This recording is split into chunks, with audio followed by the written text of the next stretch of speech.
the geeks at Moblogging. Social Media Recap is a weekly look back at the changes in social media platforms, apps, and marketing.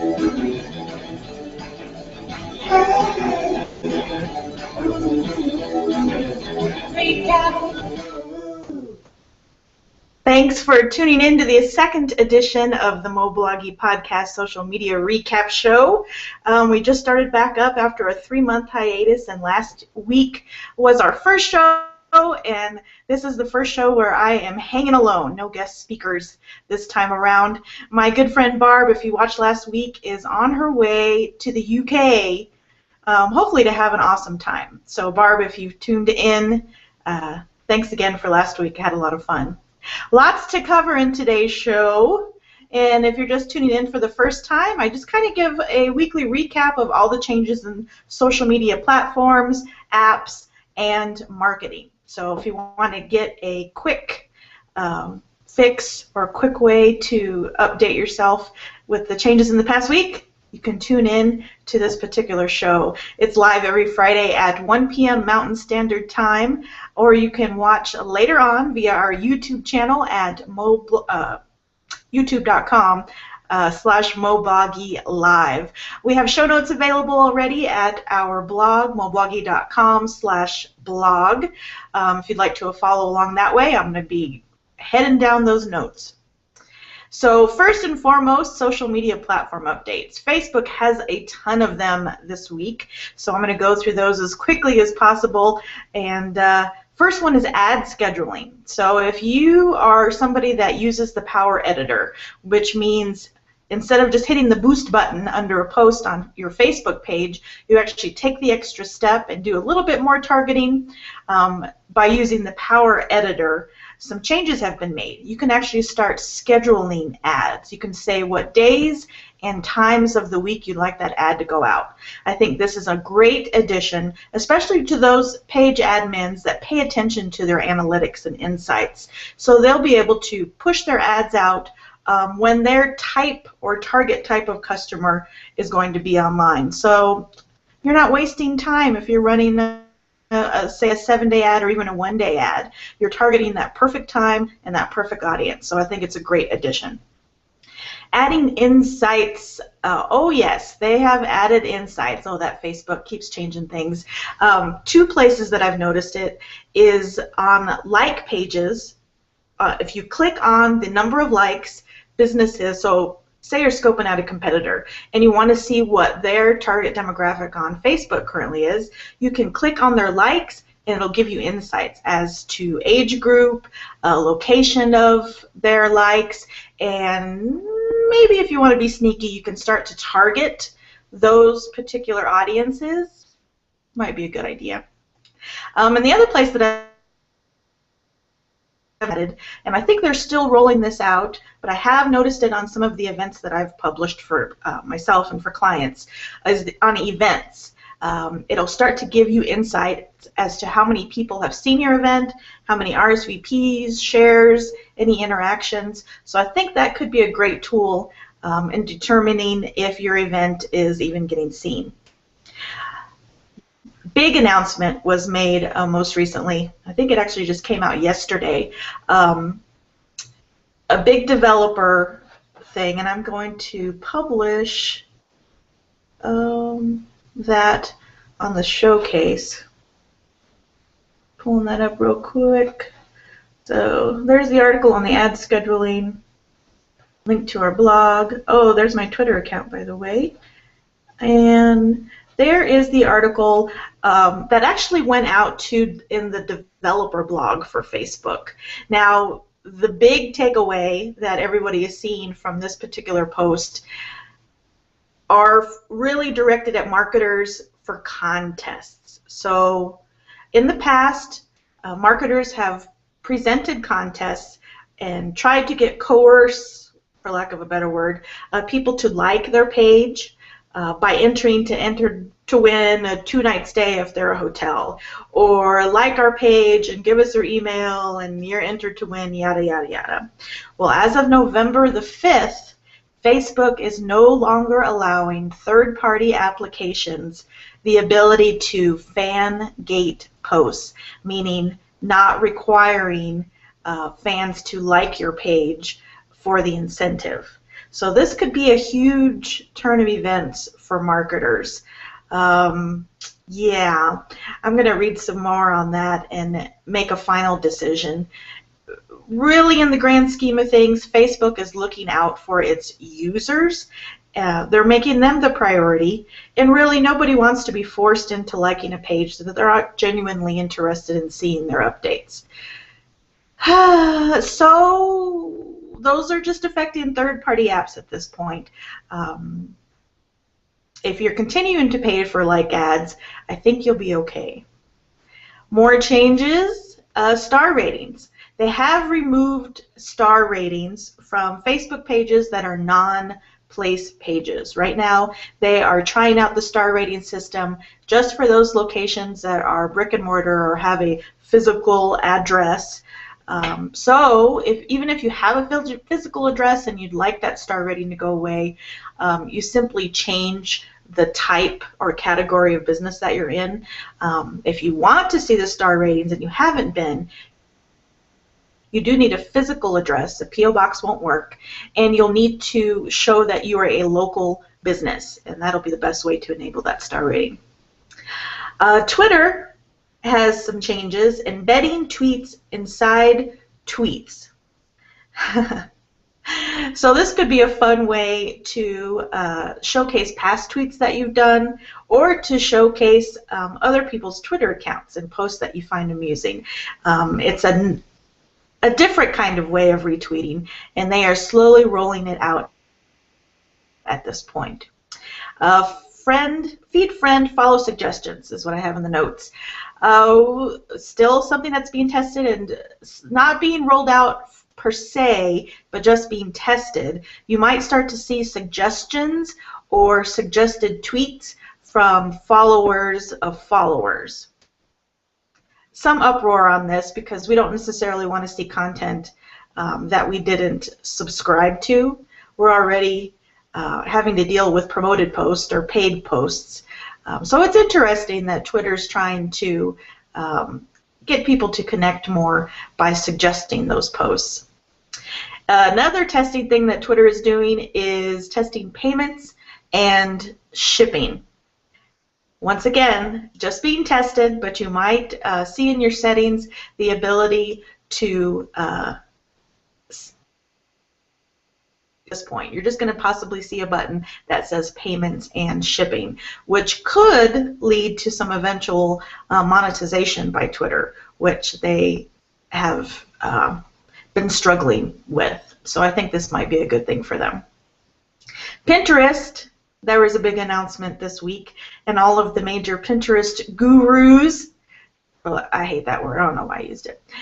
All of the Pinterest experts out there are really excited about the new feature of messages. So on a regular Pinterest board, you can comment on people's Pinterest postings, or you still have the ability to share them. However, now you can share directly with individuals, and it'll open up a chat window, kind of like Google Chat does. And so you'll be able to have an ongoing conversation in regards to this particular Pinterest pin. It'll be interesting to see how that community embraces it. For a long time, there hasn't been a ton of connecting via pins besides repinning other people's things or maybe some comments here and there. But interaction on Pinterest, at least for me, has been pretty minimal. And as far as clients go, we use it mostly for backlinks. So messages could be a way to get Pinterest to a higher social level. LinkedIn is rolling out to their premium customers first a new header option. So if you have a LinkedIn account, go ahead and click into your profile. If you have a premium account, right now you're seeing a blank area, kind of like Facebook has cover photos. LinkedIn is now going to have a header image in your LinkedIn profile, which I haven't seen any rules as to what you are allowed to post. Obviously, probably nothing explicit. Not that you'd want to put that on your professional profile. However, it could be a good thing. Could be a good marketing strategy, or just a way of helping to get your LinkedIn profile noticed. Once again, it's just being rolled out to premium users, but eventually everyone will have this opportunity.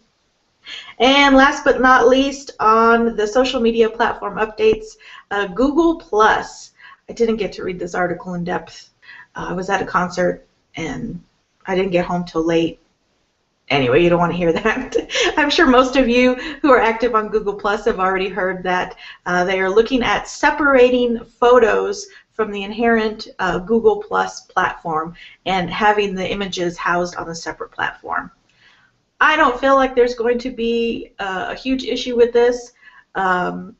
Possibly some safety concerns for those folks that post some interesting photos.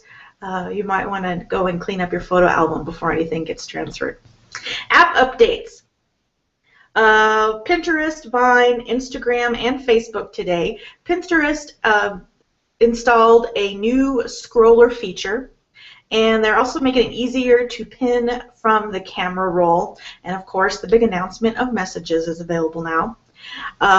Vine, they do have a new nav bar, new scrolling feature for larger viewing, and you can choose to share the audience before you post your Vine. So most people will post it public, but now you have the option just to post it to just a few of your friends. Kind of similar to an Instagram post where you're just sending it via private message and you're able to hand select who you want to see that.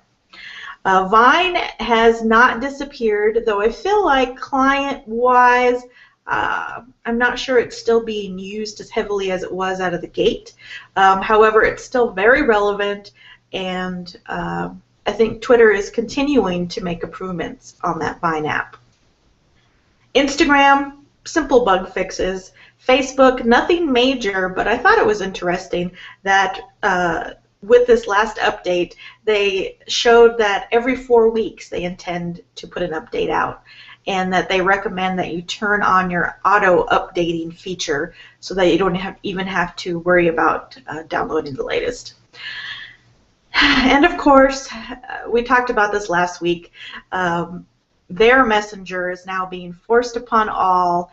I was talking to Barbie about this and how I was going to wait to the very last second to get the other application, and though I have not downloaded the Messenger app yet because I'm really not big on sending messages via Facebook.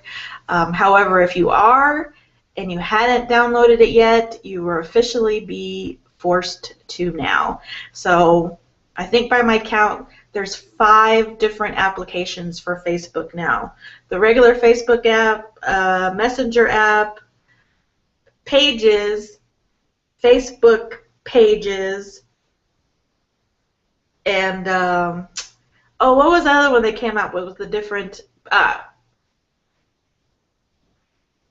My mind just went blank. There was one more, and I can't remember what it's called. It really just goes to show you. I think I probably used it once and then put it away. But there was a 5th one.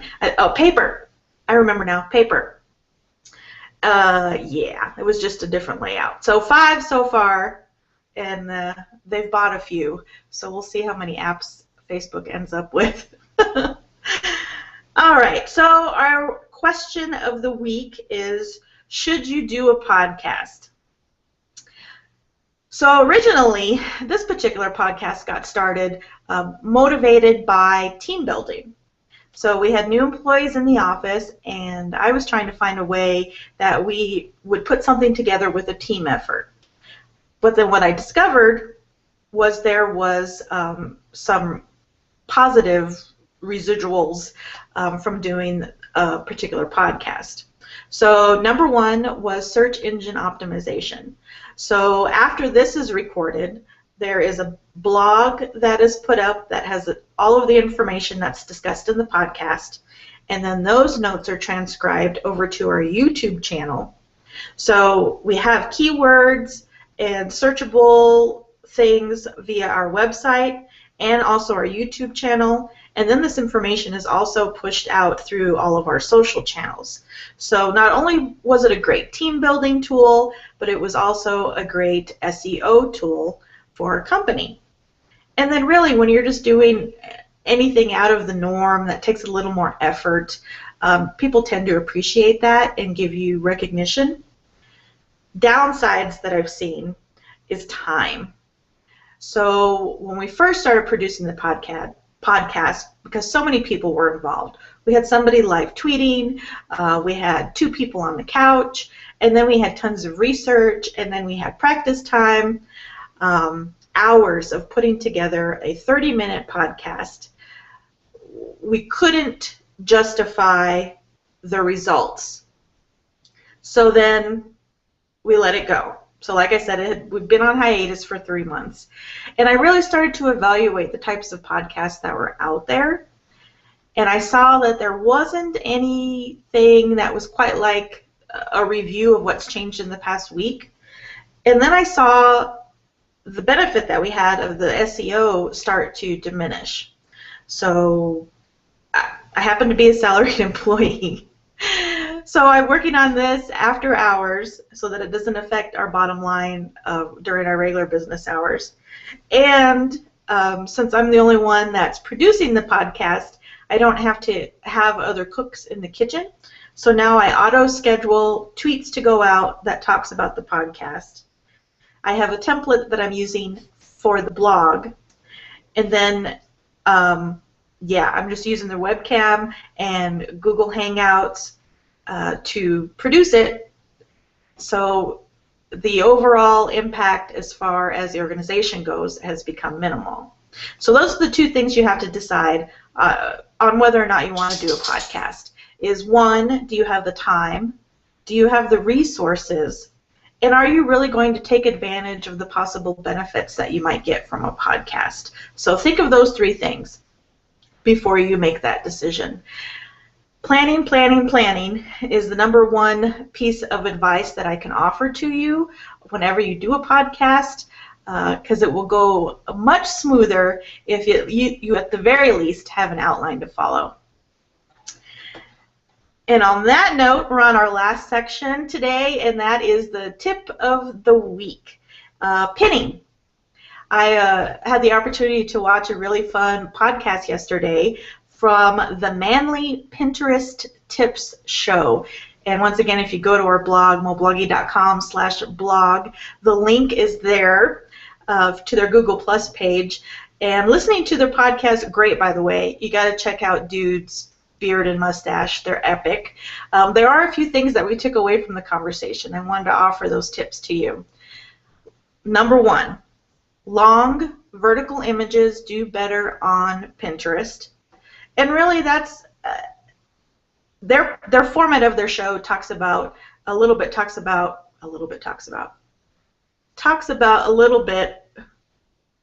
let's nix the word little bit. It talks a lot about how the target market on Pinterest really is female based. So they not only give you tips and tricks, but talk about as a dude how you can be active on Pinterest.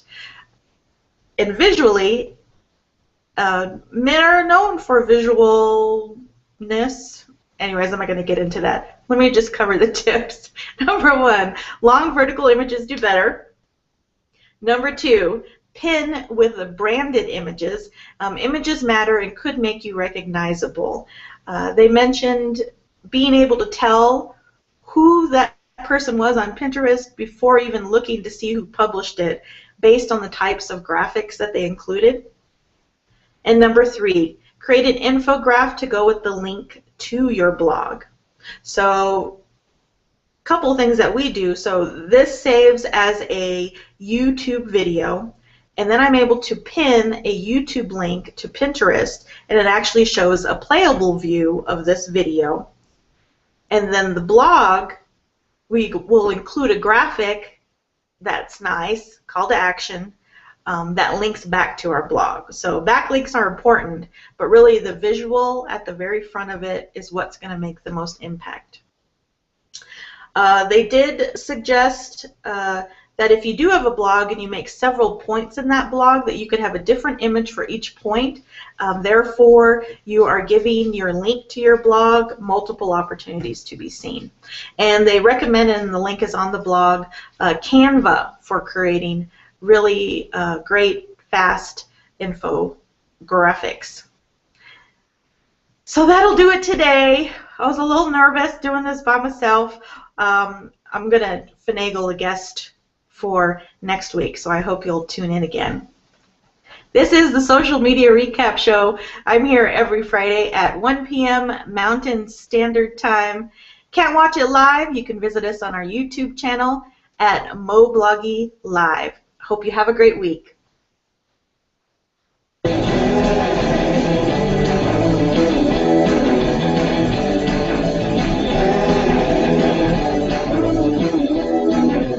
Recap.